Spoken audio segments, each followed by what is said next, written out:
The calf kick. Calf kick changed the fucking... Do you remember when the calf kick came into the game? If he's wearing a tie cup, a steel cup, which I also think should be illegal because steel cups act as a leverage point as well. Joe Rogan's commentary. It's unprofessional. It's dumb. It's that of a casual MMA fan that has no idea what he's watching anymore. It's 3 minutes into the main event, and Joe Rogan has already contradicted himself 4 times, ignored a near submission, and spent the last 45 seconds talking about leg kicks that aren't even landing. While there's plenty of talk about this in comment sections and by MMA YouTubers, there's no one brave enough in the UFC orbit to say something about just how bad Joe Rogan's commentary is. The decline of Rogan's commentary isn't just noticeable, it's actually hurting the sport that we all love. For 25 years, he's been the soundtrack of the Octagon, but lately, something's been really off with Joe Rogan, from bizarre biases to technical lapses that would make a white belt cringe. Today, we're asking the question that nobody wants to ask. Has Joe Rogan checked out? The evidence is mounting.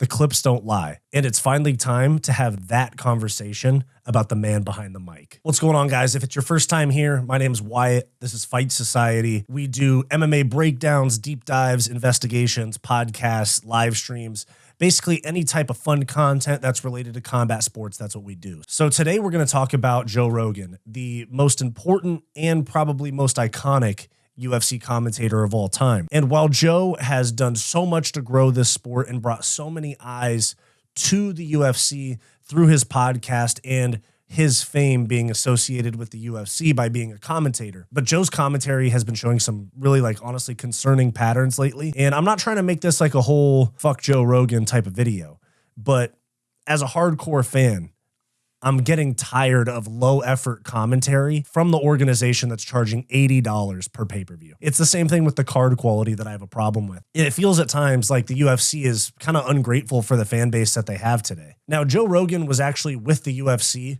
back in the 90s before the Zuffa era at all, and then he was brought back in once Dana White purchased the organization with the Fertitta brothers, and Joe Rogan was just doing commentary for free. They would just give him some tickets so that his friends could sit cage side. But Joe Rogan did like the first 12 or 13 shows for free.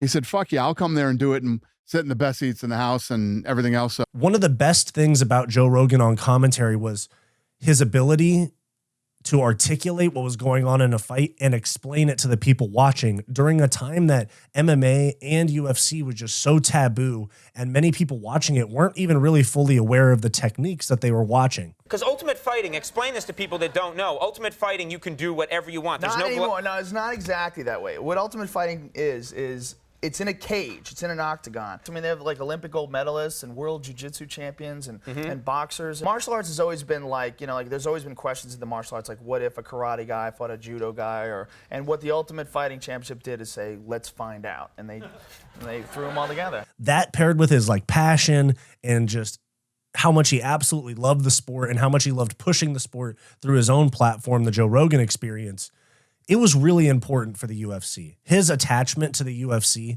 has been so valuable. I don't even know if you can put a dollar amount on it, okay? Now, I've been watching the UFC for years. I'm a former fighter myself. I love the UFC, and I care deeply about combat sports and the health of the industry and the products that are getting put out, because I mean, it directly correlates with my ability to make videos. So let's get into it. Here's some of the evidence of Rogan's slip-ups on commentary, okay? At UFC 259, his analysis of Israel Adesanya losing to Jan Blachowicz was just some of the most biased and inaccurate commentary that I heard during a fight, but he also kind of changed the narrative of the fight afterwards. Now I feel like it stepped over that line where it can no longer be justified. He is the most biased commentator I've ever heard. I've never heard such biased commentary in my life. Eating feints? There's no such thing as eating feints in MMA. They are feints. They are not moves. They are not being thrown towards you in some kind of way that's going to hit you in the face or the body and hurt you. They are feints. Sucking Izzy's dick the whole time. He also did the same thing at UFC 278, where he was basically writing Leon Edwards' obituary right before he kicked Kamaru Usman's head off. He may have resigned himself to losing a decision. Well, that's what Dean Thomas said. Yeah. Dean feels like that would be a moral victory for Leon Edwards. But that is not the cloth from which he is cut. I mean, that is a dejected... Oh! No way! There it is. No! Oh my God. And very recently at UFC 313, the most recent pay-per-view, he said that calf is destroyed about Magomed Ankalaev's calf in the first round. And from then on, Magomed Ankalaev had no mobility issues like he did in the Jan Blachowicz fight. He did take a lot of calf kicks, but by no means was the calf destroyed. Something else that the fans point out is the way that Rogan is biased in his analysis of fighters before and after fights on his podcast. So not even just on the commentary, but even on his own podcast, which I guess you can, which I'd say you can directly connect the two, because so many people that are UFC fans also watch Joe Rogan's podcast, especially if it's one of the MMA episodes. A couple of things that he carried over from UFC onto his podcast that were just absolutely insane takes, saying that Adesanya outstruck Jan Blachowicz and that it was the size and the grappling. But if you look right here, and like I said a few minutes ago, Jan Blachowicz outstruck Israel Adesanya in literally every single round of the fight. Another one that was just an insane take was that Jorge Masvidal could beat GSP. You look at GSP's victories, I mean, he beat some very good guys, but I think the guys Kamaru Usman beat, Colby Covington, Jorge Masvidal, Tyron Woodley, I think they're better.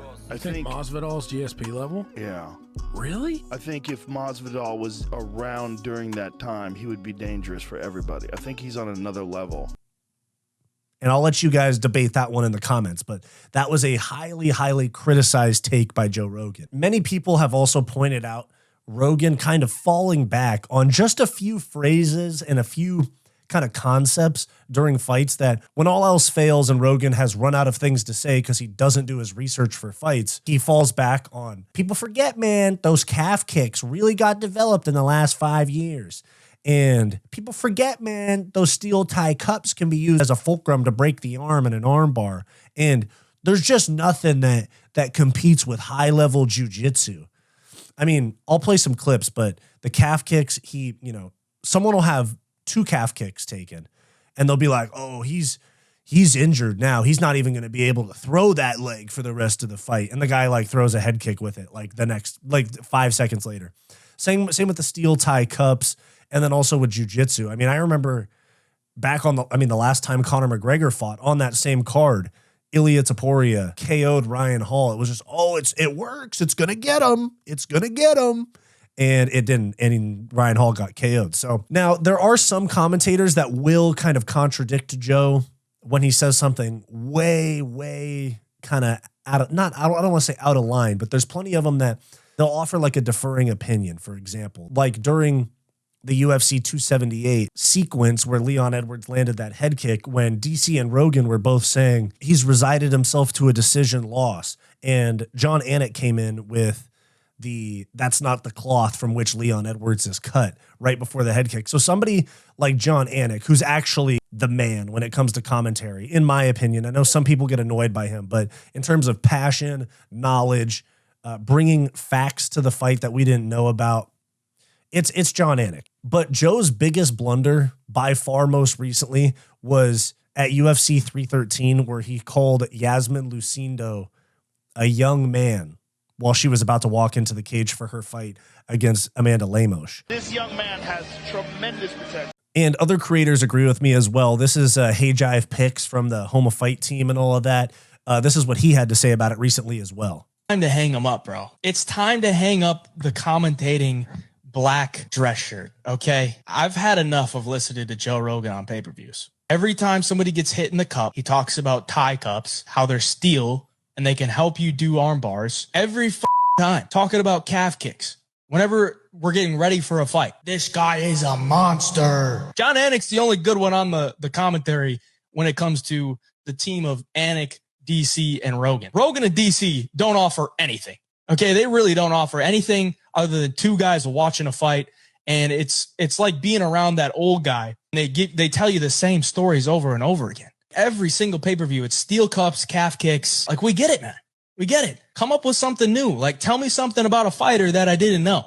The only person that ever says anything about a fighter that I didn't know is John Anik. That's kind of what you're supposed to be doing. I don't think Joe Rogan does any type of preparation for his job. Now, I agree with that. I don't think Rogan prepares at all. If any of you guys watch Embedded, you'll see that during fight week, They have the fighter meetings where Anik, Megan Levy, Paul Felder, Michael Bisping, a few other of the commentators that do like the Spanish channel and the Brazil channel. And some of the producers and all of that. There's like 20 people, 15 people in a room, and they're interviewing fighters. Basically, where it's just the fighter being asked questions because they're gathering information about the training camp, their training partners, personal things leading up to the fight. What mindset shifts and how did they come back from this fight? You guys have seen the clips, okay? Rogan has never been present for those. Rogan, let's be honest, while everybody else spends an entire week doing prep work, I mean, I've watched podcasts and I've seen clips of Brendan Fitzgerald, Michael Bisping, John Gooden, Paul Felder, Dom Cruz, John Anik. You know, they got postcards. They have they probably do 20, 30, 40 hours of research in the week leading up to an event because it's an actual job. Now, personally, I think Rogan just shows up, does this. He shows up on Friday morning, does the ceremonial weigh-ins and Friday afternoon, and then he commentates the fights, eats a couple edibles before he gets there. And it's just kind of like him and DC are almost there for like the vibes. It's not really like, you know, DC seems to prepare, but DC doesn't really present himself in the most professional way. I hate to say it. Although I do appreciate like the looseness that Joe has compared to other like sports where all of the commentators are real stuffy. I just wish that Joe was more prepared and seemed to like care more about the fight itself. But it feels like sometimes he just likes to show up and talk about fights on his own terms, which kind of stinks when you're paying $80 for a pay-per-view. You know, you're sitting there, especially if you're like a consistent fan, you notice every time Joe Rogan's on there, it's the same things that I talked about, the same thing that Hey Jive Picks talked about. It's calf kicks, steel cups. People forget, man. I think that the preparation issue is definitely a big part of it, where Rogan doesn't have any sort of preparation to be like, oh yeah, this fighter talked about in training camp how he put more focus on his wrestling than his striking, and that's gonna blah, blah, blah, shit like that, you know? What Rogan tends to do, and DC does it sometimes as well, as they essentially come up with a narrative for how the fight's gonna go before the fight happens, and then once the fight happens, and it plays out differently than they thought, they don't adjust the narrative. Like, for example, with UFC 259, Adesanya versus Blachowicz, the fight was playing out so vastly different than Rogan had said it would. I mean, we thought Izzy was just going to totally outstrike him on the feet. If you listen to just Joe's commentary, he's ignoring strikes landed by Blachowicz, and he's glazing and hyping up feints by Adesanya, not even strikes being thrown. Rogan has a tendency to do that, where he just sticks to the idea of what he thought the fight was going to be instead of adapting to how it really is. While there is a little bit more energy on the pay-per-views with DC and Rogan, it feels like subpar commentary, but that energy also has some like kind of side effects, because Joe Rogan is like what I would call a prisoner of the moment, where every fight that he's watching that's sick, oh, this is the best fight I've ever seen in my life. That's the craziest KO I've ever seen. I've never seen someone lock up a triangle so quickly. I've never seen someone with such a tight squeeze. It's always, I've never seen this. This was the best, blah, blah, blah, blah, blah. And don't get me wrong, I like the emotion and stuff like that, but objectively, it's not true. Like, Rogan will watch Leon Edwards' head kick at UFC 278, and then freaking 2 weeks later on a fight night, somebody will get like a kind of sick like combo that drops someone, and they follow up with a TKO, like with punches. And he'll go on his podcast and be like, that was the craziest finish I've ever seen in my life. He's so fast. Masvidal could beat GSP. Shit like that. I don't know if he's lost interest, but I think his schedule is just so crazy with his podcast and doing comedy shows, and then kind of just like showing up for the UFC on Friday morning or whatever it is when the fights are on Saturday. It's almost like when we were in middle school and you realize 20 minutes before you have to be in class that you didn't do your homework, and you're just like rushing it, and you're like, I got it done. That's Rogan, okay? That's Rogan on UFC commentary. And he used to be able to get away with this because the sport wasn't moving so fast and changing so quickly and new stars developing so fast. It used to be he could talk about the same 5 things, he could glaze jiu-jitsu, and it would be relatively accurate. But post-COVID, we've seen a massive, massive dip in Rogan's preparation for the commentary, but also just in his accuracy and professionalism as well. Now, the schedule demands are obviously a thing, but potentially it could also just be the fact that he only does US pay-per-views. So he's only doing like 6 or 7 events a year, while Anik's doing probably 20 because they have other people. And then people like Felder and Bisping are probably doing a lot more than Rogan as well. So while I don't feel like he's burnt out on the UFC, he might be burnt out because of everything. Like he's just stretched so thin to where this little commitment 6 or 7 Saturday nights a year isn't the highest priority for him. Like where he wants to go and be like, oh yeah, let me see what's up with this 9-2 guy that's in his UFC debut off the Contender Series that's making his UFC debut. I mean, he's just going to sit there and fall back on, I mean, literally the first 7 fights of the night, Rogan has fallen back on the tie cups and the calf kicks and jiu-jitsu and this guy's a monster. So I think part of it is not like burnout, but just on UFC, but just being stretched thin because it feels like he's like, oh yeah, I just get to go hang out with the boys and talk fights when it's really, it shouldn't be that way. It is a professional production for a major sports organization with a lot of money behind it that people are paying a lot of money to see. Some of you guys are probably sitting here and you're like, dude, why does this matter? Like why we like Joe, why does this matter? The reason that it matters is because UFC is growing extremely fast. They're probably going to go to Netflix next year, which is going to blow up the sport even further. And given that, we have new fans coming into the sport every single day. And if they're coming in for a big fight, because normally a new fan gets reeled in by a big event, like their friends invite them over to watch Khabib versus Conor, or there's an Alex Pereira fight, or oh my God, there's a Sean O'Malley fight. They're going to come for a big fight. And that means Rogan's most likely going to be on the commentary. And you're taking all these new fans and kind of just giving them Joe Rogan's outlook on the fight. The amount of times that I'm either at my own gym for MMA, or I'm at like a gym like lifting, or if I'm like out and about doing social stuff and UFC comes up and I hear people giving fucking Rogan takes. Oh my God. The amount that happens drives me crazy. They go, oh, this, oh, that. Don't get me wrong, guys. I love Joe Rogan. Like him and Chael Sonnen are the 2 reasons that I even like got into podcasting and content creation in the first place. Okay. So I'm not like trying to disrespect them, but for the sake of this channel, my loyalty is to the sport, not to guys that got me into podcasting. You know what I'm saying? So you have Rogan, who has a very powerful voice, but he's giving relatively uneducated opinions and dated opinions a lot of the time. And they're being pushed out on large pay-per-views and on his podcast to where fighters' reputation is being influenced by that, and the fans' perception of certain fighters, all based on how kind of a jaded, checked out old head takes the sport because he views it through a 2007 MMA lens, you know? So it just affects the product overall. And when you look at other commentators like Anik or even Bisping and Felder, Laura Sanko's good too. And as much as people hate on her being on commentary, super analytical.